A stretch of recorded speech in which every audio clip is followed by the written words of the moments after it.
Inter pass అయిన students కి practical learning and industrial exposure తో 100% ప్లేస్మెంట్ ఇస్తుంది ఐ క్రియేట్ డిగ్రీ కాలేజ్.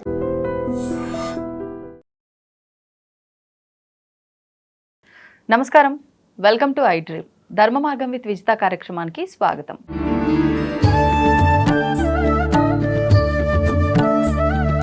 ప్రస్తుతం మనతో పాటు ఉన్నారు ప్రముఖ జ్యోతిష వాస్తు పండితులు, లలిత అమ్మవారి ఉపాసకులు శ్రీ శ్రీ శ్రీ నానాజీ పట్నాయక్ గారు. ఇప్పుడు వారితో మాట్లాడతాం. నమస్కారం అండి. శ్రీమాత్రే నమః. మనం ఈ మధ్య కాలంలో గమనిస్తున్నాము, రిలేషన్ ఏదైనా ఒకరితో ఒకరికి బంధం, ఏ బంధమైనా సరే చాలా ఘోరమైన పరిస్థితులు ఎక్కువగా చూస్తున్నాం. ఆ బంధంలో ఆ బాధ్యతలు కనిపించట్లేదు, ఆ బాండింగ్ కనిపించట్లేదు, ఏమీ లేవు, అన్నీ లోపిస్తున్నాయి రోజులు గడిచే కొద్దీ. ఎందుకు ఇలా అవుతుంది? కొంతమంది చూస్తే బాగున్నారు, కొంతమంది చూస్తే ఇలా ఉన్నారు అనుకోవడానికి లేదు. మొత్తం ఇదే ధోరణిలో వెళ్ళిపోతుంది. అంటే గ్రహాల పరిణామాలే కారణమా, లేకపోతే కలికాలం కాబట్టి ఇలా ఉండటం ఇంకా సహజమా? దీన్ని ఏ విధంగా అర్థం చేసుకోవచ్చు అంటే? రెండు విషయాలండి, మంచి క్వశ్చన్ వేశారు. ఒకటేమో వీళ్ళు ఎంత బాగా చూసుకున్నా రిలేషన్స్ దెబ్బతింటాయి. అది వాళ్ళ పూర్వజన్మలో చేసుకున్న కర్మ. కొన్నిసార్లు ఏమో అవగాహన లోపం. ఓకే. ఈ అవగాహన లోపం అంటే ఏంటంటే, ఇవాళ రేపు మనం చూడండి, ఒకప్పుడు ఇంట్లో పిల్లలకి తల్లిదండ్రులు ఏ రిలేషన్తో ఎలా ఉండాలని చెప్పేవారు పని కట్టుకొని. అవును. ఇప్పుడు ఏం జరుగుతుందంటే, నువ్వు చదువుకో, పైసలు సంపాదిస్తే సొసైటీలో నీకు పేరు ఉంటుంది, అంతే. ఇవే మాటలు. నువ్వు చదువుకుంటే కలెక్టర్ అవుతావు, లేకపోతే మంచి సాఫ్ట్వేర్ జాబ్ వస్తుంది, లేకపోతే నీకు పిల్లనివ్వరు, లేకపోతే నీకు పైసలు సంపాదించకపోతే నీకు సొసైటీ చూడదు, ఇవే చెప్తున్నారు. కానీ ఎవరైనా తండ్రితో ఇలా ఉండాలి, తాతతో ఇలా ఉండాలి, నీకు వచ్చే భార్యతో ఇలా ఉండాలి, నీకు వచ్చే భర్తతో ఇలా ఉండాలి, నీ పిల్లలతో ఇలా ఉండాలి, నీ టీచర్తో ఇలా ఉండాలని ఎంతమంది చెప్తున్నారు? చాలా తక్కువ. రైట్. ఇది చెప్పడం ఒక ఎత్తు అయితే, ఒక ఏజ్ వచ్చాక మనంతరం మనం రియలైజ్ అయ్యేది కూడా ఉంటుంది. అయితే దీనికి కారణాలు, గ్రహ కారణాలు కూడా చెప్తాను నేను మీకు. సన్ పాడయ్యాడు అనుకోండి ఎవరికైనా, దాన్ని రెండు రకాలుగా పితృద్వేషము, పితృదోషము వస్తాయి. పితృదోషం అంటే యాన్సిస్టర్స్ నుంచి వచ్చేవి. ఓకే. పితృద్వేషం వేరు, కాంబినేషన్స్ వేరు. పితృదోషం వేరు, పితృద్వేషం వేరు. ఏంటండి డిఫరెన్స్? పితృద్వేషము అంటే తండ్రితో పడదు, పితృదోషము అంటే పూర్వీకుల యొక్క అనుగ్రహం రావట్లేదు వీళ్ళకి, వంశపారంపర్యంగా వీళ్ళకి ఇబ్బంది వస్తుంది. ద్వేషం వేరు, దోషం వేరు. తెలియక చాలా మంది దీన్ని కన్ఫ్యూజన్ అయ్యి పితృద్వేషాన్ని దోషం అనుకుంటారు, పితృదోషాన్ని ద్వేషం అనుకుంటారు. ఇప్పుడు ఈ రెండు ఎట్లా క్రియేట్ అవుతాయి? మంచి క్వశ్చన్. ఇక్కడ ఏంటంటే, రవి పాడయ్యి అది 5th హౌస్ కనెక్టివిటీతో పాడైతే పితృదోషం.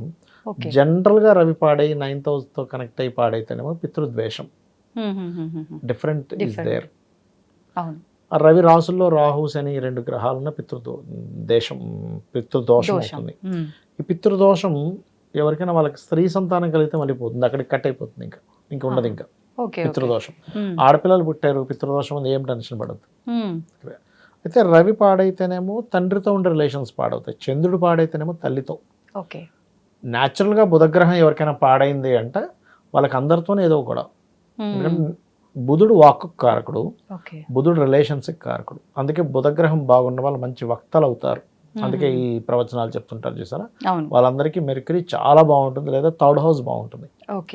అలాగే మనకి గురువు పాడైతే గురువుతో మిమ్మల్ని గైడ్ చేసే వాళ్ళతోనే మిస్అండర్స్టాండింగ్స్ వస్తుంటాయి. శుక్రుడు అయితే భార్య లేదా భర్త వివాహ జీవితంలో, శని అయితే వాళ్ళ కింద వర్క్ చేసే వాళ్ళతో. కొంతమంది చూడండి, మా దగ్గర ఒక్కరు పని చేయరండి, ఎన్ని పైసలు ఇచ్చినా ఇట్లా తీసుకుంటూ వెళ్ళిపోతారంటారు. బికాస్ ఆఫ్ అది, ఆ కర్మ అలా ఉంది. అండ్ రాహు అయితే తాతగారు, కేతు అయితే అమ్మమ్మ, నానమ్మ అండ్ స్పిరిచువల్ పీపుల్. ఇట్లా ఒక్కొక్క గ్రహాన్ని బట్టి. మార్స్ అయితే సిబ్లింగ్స్. అయితే నేనేమంటానంటే, ఫస్ట్ ఇక్కడ సిస్టమ్ ఎక్కడ దెబ్బతింటుంది అంటే, గ్రహం పాడైతే మనం ఏం చేయలేం. మనం ఎంత మంచి చెప్పినా అది కట్ అయిపోతూ ఉంటుంది. ఎందుకంటే వాళ్ళ ద్వారా వీళ్ళు స్ట్రగుల్ అవ్వాలనుంది, వీళ్ళ కర్మలో ఉంది. దాన్ని పరిహారం చేసుకుంటూ మార్చుకుంటూ వెళ్ళాలి. కానీ చిన్నప్పటి నుంచి నువ్వు చెప్తున్నావు లేదా ఇస్ మోస్ట్ ఇంపార్టెంట్. రెండవది, ఒక ఏజ్ వచ్చిన తర్వాత నీకు నువ్వేం చేస్తున్నావు.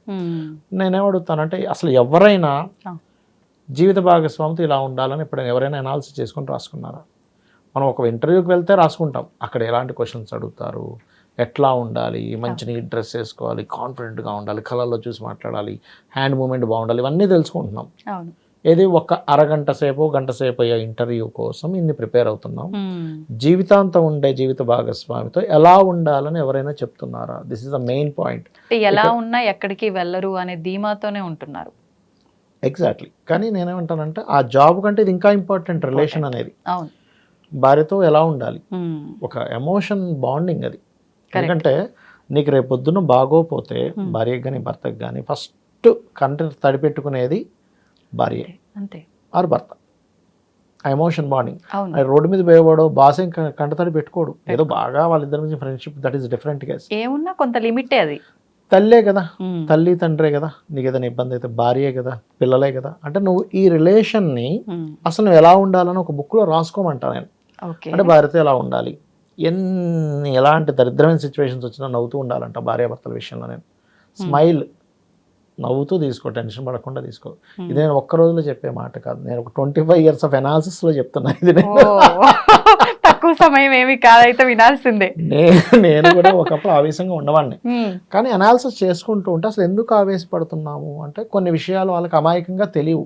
అవును, కొన్నిసార్లు భర్తకు తెలియకపోవచ్చు, కొన్నిసార్లు భార్యకు తెలియకపోవచ్చు. కరెక్టే. ఓకే, కొంతమందికి ఇంతే నాలెడ్జ్ ఉంటుంది, ఇలాగే ఉంటారని ఫిక్స్ అయిపోయి ఎంతైనా పార్ట్నర్ కదా అని ఫీల్లో వెళ్ళిపోవాలి. కరెక్ట్ అండి. ఒకటి. రెండవది, మనం ఎంత చెప్తున్నా వాళ్ళు మూర్ఖంగా ఉంటే దట్ ఈస్ డిఫరెంట్ కేసు. అది వాళ్ళు విడాకులు తీసుకోవడం, దూరం అవడం, ఇంకా అది తప్పదు ఇంకా. కానీ నువ్వు అనేది ఎక్స్క్యూజ్ చేయాలిగా. నువ్వు ప్రతి ఇక్కడ ఏమవుతుందంటే ప్రాబ్లం ఎక్కడ వస్తుందంటే, ప్రతి చిన్న విషయాన్ని పట్టుకొని దాన్ని రాద్ధాంతం చేసి స్వార్థంగా వెళ్తున్నప్పుడే రిలేషన్స్ దెబ్బతింటాయి. రిలేషన్ కానీ ఫ్రెండ్షిప్ కానీ ఎప్పుడు దెబ్బతింటుంది అంటే స్వార్థం. కరెక్టే. చిన్న చిన్న విషయాలను భూతద్దం పెట్టి చూడడం. ఇప్పుడు చాలామంది అంటుంటారు, లవ్ మ్యారేజ్ చేసుకున్నాము, ప్రేమించుకున్నప్పుడు చాలా బాగున్నామండి, వివాహం అయిన తర్వాత మా ఇద్దరి మధ్య గొడవలు అయ్యాయి అంటే ఇక్కడ జరుగుతున్న మిస్టేక్ ఏం చెప్తానంటే, నేను నువ్వు లవ్ మ్యారేజ్ చేసుకున్నావు, లవ్ అనేది చూపించావు, తర్వాత లవ్ అనేది చూపించడం మానేసావు. నీ నుంచి ఏం ఎక్స్పెక్ట్ చేసి వచ్చారు వాళ్ళు? లవ్ని ఎక్స్పెక్ట్ చేసి వచ్చారు, అమ్మాయి కావచ్చు అబ్బాయి కావచ్చు. ఇప్పుడు లవ్ని ఎక్స్పెక్ట్ చేసి వచ్చినప్పుడు నీ దగ్గర లవ్ దొరుకుతుందని వచ్చినప్పుడు నువ్వేమో అన్నీ కూడా ఇగో నువ్వు అంతకుముందు ఇట్లా ఉన్నావు, ఇప్పుడు ఏంటి అసలు ఇట్లా తయారయ్యావు, లావు తయారయ్యావు, లేకపోతే నువ్వు డ్రెస్సింగ్ సరిగ్గా వేసుకోవట్లేదు, నువ్వు ఇట్లా అంతా ఏంది అసలు మొత్తం అసలు ఇట్లా ఉంది, చేతులు సరిగ్గా లేవు, కాళ్ళు సరిగ్గా లేవు, లేకపోతే ఇంతకుముందు నేను ఇదే పని చేస్తాను నువ్వు చాలా గొప్పగా ఫీల్ అయ్యావు, ఇప్పుడు చూస్తే ఎందుకు ఇట్లా అంటున్నావు అని అన్నీ మనం ఏం చేస్తున్నామంటే ప్రతి అంశంలోని మిస్టేక్స్ తీసి నోట్ చేసుకొని ఎప్పుడు గొడవ వస్తే ఆ పాయింట్స్ తీద్దామని మైండ్లో పెట్టుకుంటున్నాం. కరెక్ట్. నువ్వు ఇంకెందుకు నిలబడుతుంది లవ్ మ్యారేజ్? ఇప్పుడు కొంతమంది మ్యారేజ్ దాకా వెళ్లకుండా కూడా లవ్ జరిగి ఒక 1-2 years తర్వాత బ్రేకప్ అయిపోతుంది. కారణం ఏమిటి అంటే ఇక్కడ లవ్ చేయట్లేదు నువ్వు. ఇప్పుడు ఒక కుక్కనో పిల్లినో పక్షినో పెంచుకుంటామండి, మనం ఎందుకు దాని మీద అంత ప్రేమ చూపిస్తామంటే అది ఇంటికి రాగా నువ్వు ఎగురుకుంటూ పైన పడుతుంది, అవునా?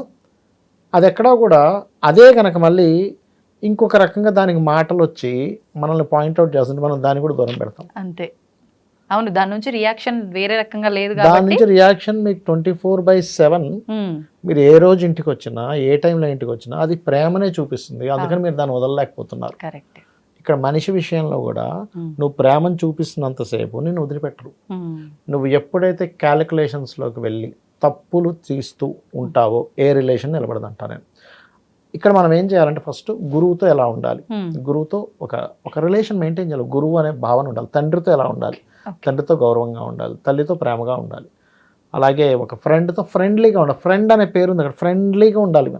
అందులో మళ్ళీ నువ్వు క్యాలిక్యులేషన్స్ వేసుకుంటూ ఉంటే కండిషన్స్ ఉంటే అవ్వదు. భార్యతో ఎలా ఉండాలి, పిల్లలతో ఎలా ఉండాలి, పిల్లలతో బాధ్యతగా ఉండాలి.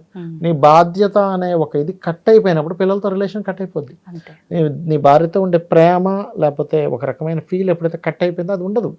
అంటే ఇక్కడ ఏంటంటే మనం నిలబెట్టేది ఆ పర్టికులర్గా ఆ ఫీల్ నీకు ఎప్పుడైతే పోయిందో, మీకు ఎప్పుడైనా చూడండి కుక్కలు పెంచుకుంటారు కదా, అది ఓన్లీ ఫుడ్ ఆశించదు, దాంతో కొంచెంసేపు ఆడాలి, దాన్ని కొంచెంసేపు ఇట్లా అనాలి అంటే అదంతా అది ఎందుకు ఎక్స్పెక్ట్ చేస్తుంది అనేది ఒకసారి ఆలోచిస్తే అప్పుడు ఒక రిలేషన్ బాండ్ అవ్వడానికి కొన్ని అవసరము అనే విషయం మనకు అర్థమవుతుంది.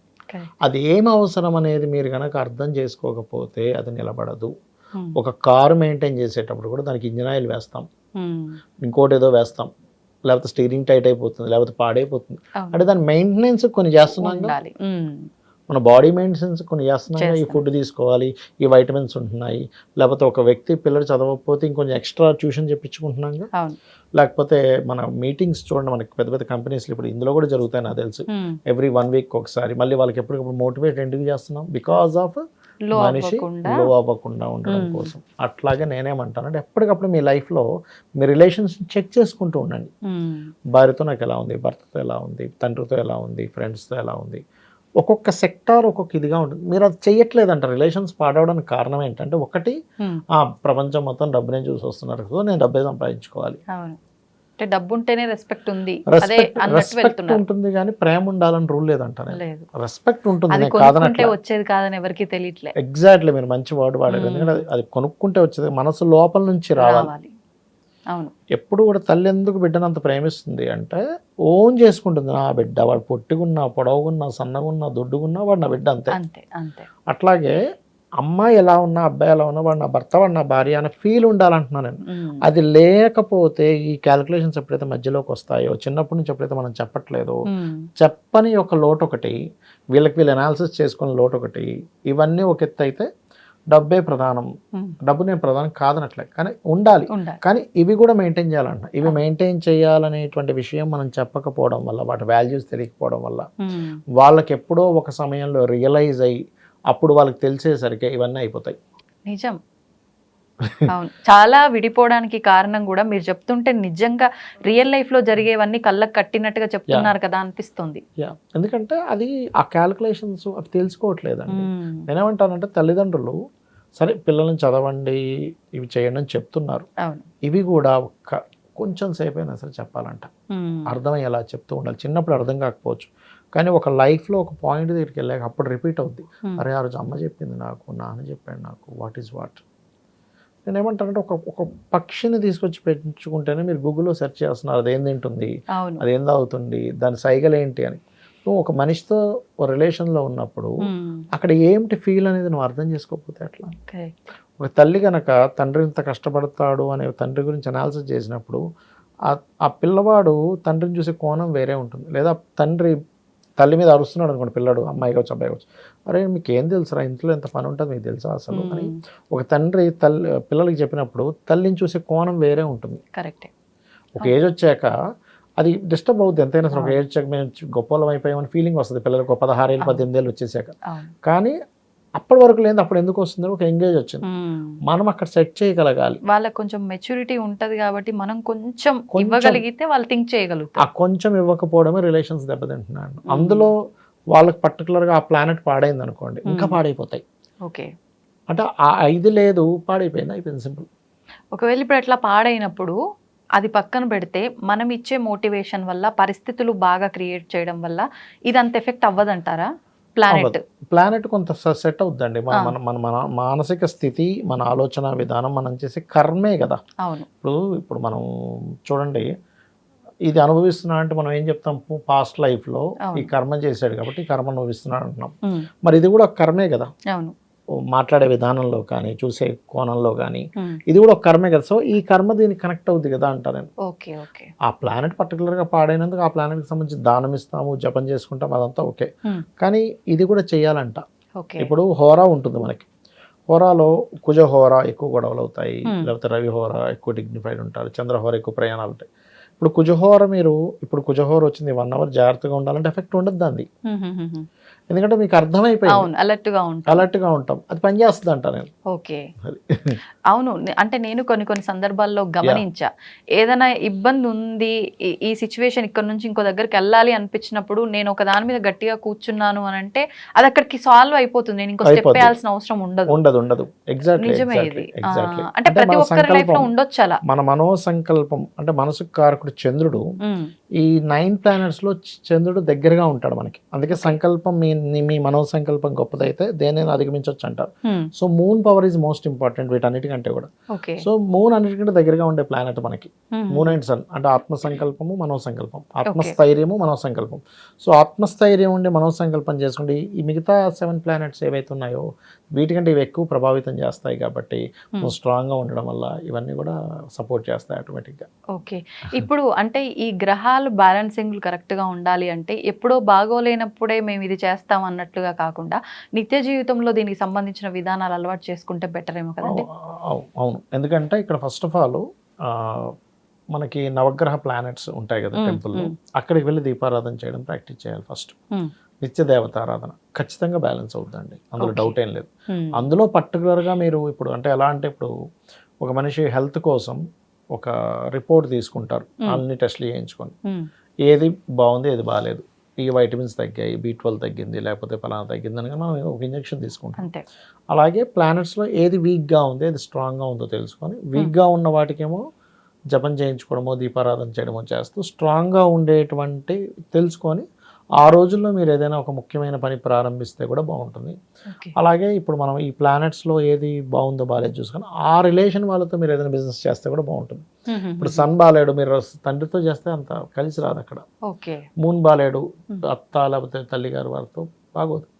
వీనస్ బాగున్నాడు, భార్యతో కలిపి చేస్తే బాగుంటుంది. అట్లా ప్లానెట్ని బట్టి మీరు బిజినెస్ డిసైడ్ అవ్వచ్చు, రిలేషన్ డిసైడ్ అవ్వచ్చు. ఎట్ ది సేమ్ టైం దాన్ని ఎట్లా సెట్ చేసుకోవాలో తెలుసుకోవచ్చు కూడా. అంటే కొంచెం అవగాహన ఉండాలి. ఎగ్జాక్ట్లీ. అయితే నేనేమంటానంటే ఫస్ట్ అసలు మీరు ఒక పెన్ పేపర్ తీసుకొని రాస్తున్నారా, ఏం పడట్లేదు, ఏం పడుతున్నాయి, మీరు ఎట్లా ఉండాలి, అసలు ఏమైనా గూగుల్ సెర్చ్ చేస్తున్నారు, ఎట్లా ఉండాలి, ఎవరైనా చేశారు ఇప్పటివరకు, చేస్తేనే కదా నువ్వు అసలు బాగుపడేది. అవి ఏమీ చేయకుండా నాకు రిలేషన్ బాగాలేదు అని ఎందుకు బాధపడతా ఉంటారు? కరెక్టే మీరు అన్నది. ఇప్పుడు వాస్తవానికండి గూగుల్ సెర్చ్ దాకా పక్కన పెడితే మీరు అన్నట్టు కనుక పెన్ను పేపర్ పట్టుకొని రాస్తే ఒక రోజు కాకపోతే ఒక రోజు తెలియకుండానే అరే ఆ రోజు చాలా సిల్లిది ఎందుకు ఇట్లా చేసినా అనిపిస్తుంది. కరెక్ట్ చేసుకోవచ్చు. నీకు ఫస్ట్ మైండ్ లో కరెక్ట్ చేసుకోవాలని ఉండాలి కదా. అవును, ఉండాలి. అది కూడా కరెక్టే. అంటే ఇక్కడ ఏమైపోతుంది అంటేనండి, మనిషితో మనిషి సంబంధాలు ఉండేది పోయింది. అంటే ఎట్లా అంటే అవసరాలు ఉండేది పోయింది. ఫుడ్ కావాలి, జొమాటోలో బుకింగ్ చేసుకుంటా, ఈజీ. ఇంట్లో పని మనిషిని పిలిపిస్తే అర్బన్ క్లాప్లో పిలిస్తే 2 గంటలు చేసి వెళ్ళిపోతారు, 200 తీసుకుని వెళ్ళిపోతారు. దీనికి నాకు ఎందుకు మనిషి అని ఫీల్ అయిపోతున్నాడు. అది కూడా మెయిన్ కారణం. అంటే మనిషి లేకున్నా నడిచే విధానాలన్నీ ఎప్పుడైతే వస్తున్నాయో మనిషికి సంబంధాలు పోతున్నాయి. కరెక్టే అండి. నిజంగా ఒక గొప్ప విషయాన్నే మీరు ఇన్ని రోజుల రీసెర్చ్ నిజంగా అంటే తిట్టుకునేటోళ్ళు తిట్టుకుంటారు, యాక్సెప్ట్ చేసేటోళ్ళు యాక్సెప్ట్ చేస్తారు, కానీ ఏదేమైనా వాస్తవం మీరు తెలుసుకున్నది తెలియజేసింది కూడా. సంతోషం అండి, ధన్యవాదాలు. శ్రీమాత్రే నమః. And for more videos, Please subscribe to iDream. Please subscribe to iDream. Please subscribe iDream. And please subscribe to iDream. For more videos, subscribe to iDream. please like, share and subscribe to the channel. Congratulations, iDream. Subscribe to iDream. Subscribe to iDream. So subscribe to iDream Media. iDream team andarki huge congratulations. Please subscribe iDream Media. Please subscribe to iDream. Subscribe iDream. Please subscribe to iDream. iDream అంటే నా కళల ఛానల్ను subscribe చేసుకున్న నోరు తిరుగుతలేదు, మీరైతే గంట గుర్తు కొట్టండి. For more such videos, please subscribe to iDream. Subscribe to iDream. Please subscribe to iDream. Please subscribe iDream Media. Please do subscribe to iDream. Please subscribe to iDream Media. For best entertainment and information, please subscribe iDream. And don't forget to subscribe to iDream.